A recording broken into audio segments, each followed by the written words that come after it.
What's up, team? Angela Gargano here, and today we're going to talk all things basic. And I know a lot of times people kind of look at the basics and they're always like, I don't want to do the basics. I want to start with all this complicated stuff. But let me tell you, the basics is really going to help you set a strong foundation so that can really help you along your entire fitness journey. So whether you're a beginner or whether you are advanced, it is so important to perfect all of these moves. Today we're going to go through a few different things. We're going to go through core, we're going to go through pushing, pulling, hinging, squatting, and single leg work. All things that are really important along your journey. And we're going to go through all the forms so that you know exactly what to do. At the end of this workout, I have a 7-day free core program. It's the perfect way to help you have a strong foundation and get started on that fitness journey. So be on the lookout for that. And if you like this video today, don't forget to like and subscribe.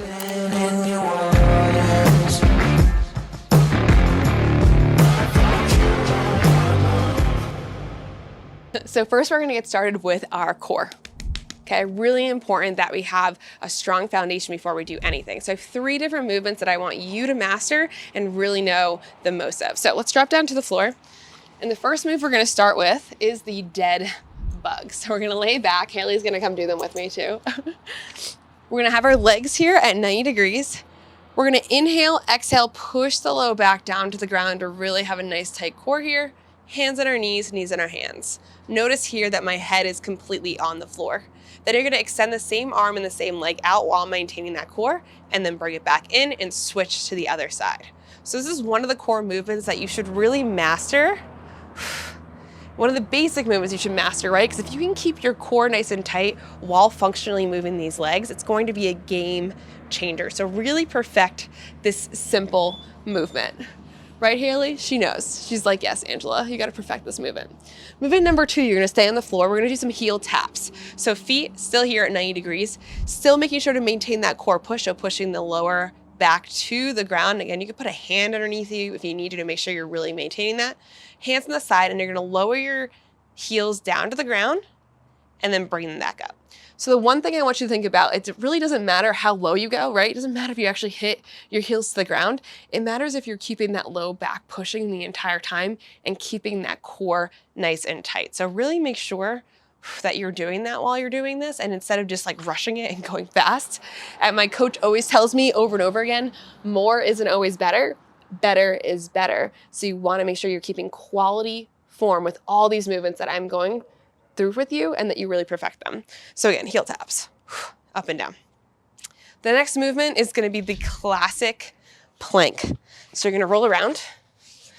We're actually going to do it on our elbows. So you're going to drop down to your elbows. Shoulders going to be directly over those elbows. You're keeping the glutes nice and tight. You can make your feet a little bit wider if you need to.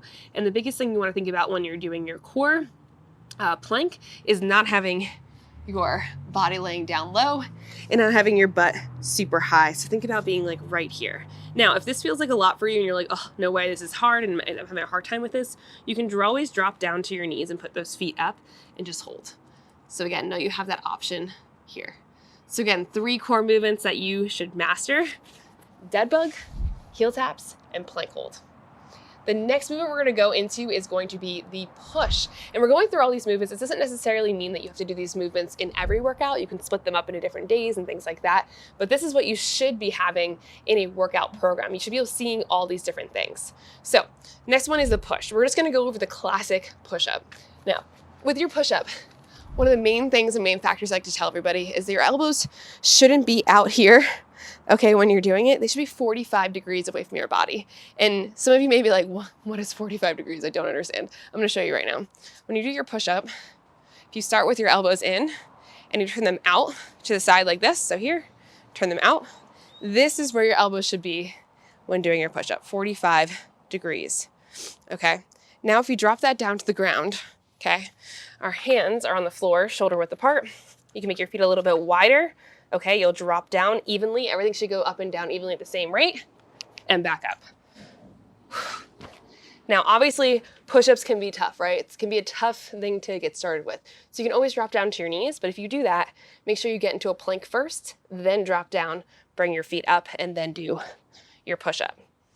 You can also do your push-up elevated. So I'm just gonna do it on the fence, I guess, right here. So you put your hands on something like a table or a chair, and you can do your push-ups on here, okay? okay? Just like I said before, more isn't always better, better is better. So you wanna pick the one that you can do with quality form and that you feel really confident with. Master these movements, okay? Next we're gonna go into is the pull. Well, you know that I'm a pull-up queen and I love doing pull-ups. I'm not gonna show you the pull-up today. Instead, we're gonna go over and we're gonna do a bent over row. If you're doing a lot of pushing, you're working on your chest muscles, right? Which means you also need to work on your back, okay? And that's gonna really make sure you stay nice and even so you don't have something called, I'm really not sure if I should say this, but you don't wanna have something called douchebag shoulders like this. You don't wanna have that, right? So you wanna make sure you're doing both, and that's why it's so important to see both of these things in your workout program. So let's grab the weights, okay? We're gonna do a bent over row. So you're gonna hinge, it's like a kind of a hinge squat situation. So you're gonna hinge at the hips, bring your arms down, and you'll bring your elbows up to your side and then back down. Now, while I say up to your side here, okay, you don't want it to be up here. That's gonna kind of irritate your shoulder. You wanna inhale, exhale, bring your elbows back to the side, squeeze at the top, and then bring it down. This is a great movement to do as a pull motion. Obviously, if you wanna do pull-ups, so there's plenty of tutorials and stuff like that on this page for that, but we're just gonna show the classic row. Remember, mastering the basics. Very, very important here. When you're doing this, your chin is neutral, so you don't want your head up nice and high because that's gonna make this back hurt. You want a nice neutral back and a neutral chin, okay?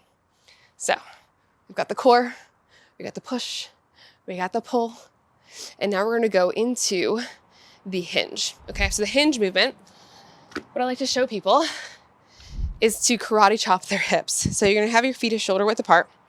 You're gonna take your hands, hiya, here at the hips, hinge down, and then stand back up. Okay, I'm gonna do that again one more time. You should be feeling this in the back of your leg. Just like we did with the push and pull, we're gonna be working on the front of the leg and the back of the leg here when we do the hinging and the squatting. The hinging is gonna work the back of the leg. So take your hands, hiya, karate chop. I like to call it a booty pop. You booty pop back, keep your chin nice and neutral, lean down, keep the gaze forward, and then stand back up. So just to try a few here, okay? And again, you don't wanna feel this in your low back. You wanna feel this in the back of the leg. And as you're feeling more comfortable, then you can start to add your weight. So you can add your weight, slide it down, bring it back up. Hinging motion here. Simple, slow, controlled, okay? And you wanna make sure the biggest thing I see all the time is either your head's up and you're arching your back, or your head's down and you're rounding the back. Okay, remember, neutral spine. If you had a broom behind you right now and you're holding it behind your back, you would have your back completely flat, okay? So, core. We did our push. We did our pull. We did our hinge. And now it's time to squat. And squatting is that front part of the leg. So let's just go over the classic squat to start with. So your feet are shoulder width apart. You're gonna turn your toes out slightly, okay? Have your hands at the top of your shoulders here. You'll tuck the pelvis under, squeeze nice and tight, and you're gonna sit straight down and straight up. When you go down, try and push those knees out. Biggest issue we see with the squats is that people are either leaning too far on their heels, too far on their toes, okay? When you're squatting, you wanna sit straight down to the middle the entire time. So straight down as you're going. Up and down. Now, if you're feeling like you're still having a hard time with your squats, you can always put a chair behind you and literally do something called a squat sit. So you can literally just sit on a chair and then come back up and just work on that until you start to feel comfortable with that movement. Another great squat type of technique is lunges. Okay, so we're gonna break down the lunge real quick so you know exactly how to do it. So what you'll do is you'll take your leg back and you're gonna make sure that your shoulder is in line with your hip and your knee. So you're making a nice straight line here. Tuck your back toe under, hands on your hips. You'll come all the way up and then all the way down, keeping that alignment. When you're doing your lunges, you wanna sit straight down in the middle, keep a nice strong core, and you don't wanna slam your knee to the ground, okay? Because if you're slamming your knee to the ground, you have no control. So really control, so the knee goes right above the ground. If you wanna give the floor a little love tap, that's okay, but do not slam it down. So lunges on one side, and we'll show it to you on the other side. Again, when you're doing this, shoulder, hip, knee all aligned, bringing it up, bring it down. So lots of movements here, lots to think about. But again, these basics are gonna really help you. If you're a beginner, these are great movements to learn so that when you do go into more advanced things, you're feeling comfortable. And if you're already advanced, you should always be going back to the basics, okay? Because it's all the stuff that's gonna really matter within your fitness journey. The last thing we're gonna do, single leg movements. Haley's like, yeah, I'm ready for single leg movements. Single leg movements. So you're gonna stand up nice and tall, bring your knee into your belly and hold, chest up tall. Why do we do single leg movements? Believe it or not, your core is associated to all those moves we just did, but this one is a really great core movement and also great for balance. And how many times in life are we maybe on one leg on accident? We need that extra balance. This is gonna help with that. Do the same thing on the other side and just hold. As you get more confident with these movements and feel really good, you can try it with your eyes closed. That kind of messes up your proprioception here and you get a little unbalanced, but it's a great way to, again, really help and focus on the balance. So we went through all the different things today. We went through core, we went through push, pull, hinge, squat, single leg movements. It's a lot that I just gave you here, but really, again, go back, master these movements. Take some time, do like a few of each movement so you feel really, really comfortable with them.